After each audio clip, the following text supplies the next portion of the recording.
Well, I'm always into creative, anything creative, painting, like I do furniture restoration.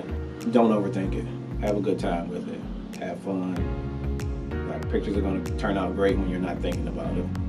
Prepping as far as like you physically, you wanna make sure, you know, you're moisturizing your skin. If you get a haircut, don't do it the day before your photo shoot, because some haircuts can turn out bad. So you just want to kind of prep. Don't tan too close up into your photo shoot, because tan lines, sometimes you might burn. Change of clothes, you want to make sure you have a variety of clothing, because your portfolio needs to have a variety in it. So one dress outfit, suit, dress, something like that. Something casual you can have in there, something sporty. You just want to have that variety and bring options. You always want to bring options. So you always want to have more prepared than you actually might need. Because sometimes you'll get to a shoot and the photographer might say, well, I think you'd look better if we pair this with this or something. Sometimes it'll never work out how you plan it in your head, and you can always refer back to that photographer. You can never go wrong with having more than what you need. Depending on the shoot we're doing, but usually it's if we have an idea or a look in mind, that makeup artist and that hair artist can bring that vision to life as far as what the model looks like.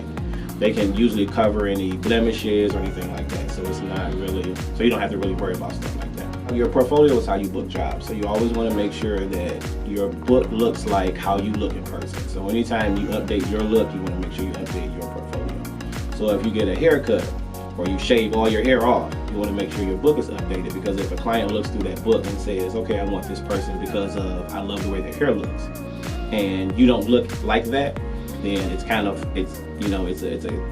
conflict. Like there's a conflict in there because you don't look like how your book looks. I've done a couple cover shoots for magazines.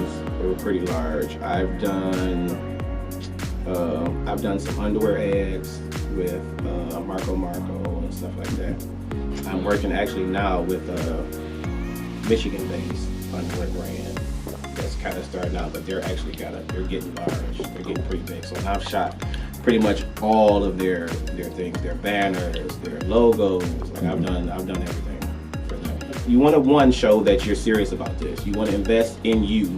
You want to give the best representation of you. When you hire a professional photographer, it shows the best. Like, my job as a photographer is to show the best you possible.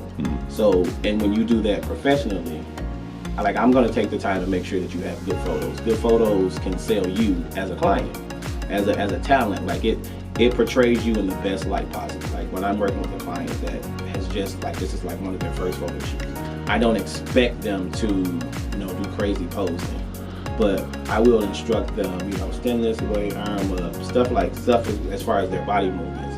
But in the workshop, I was telling them I can't bring out their personalities. Like, personality is something I can't teach you.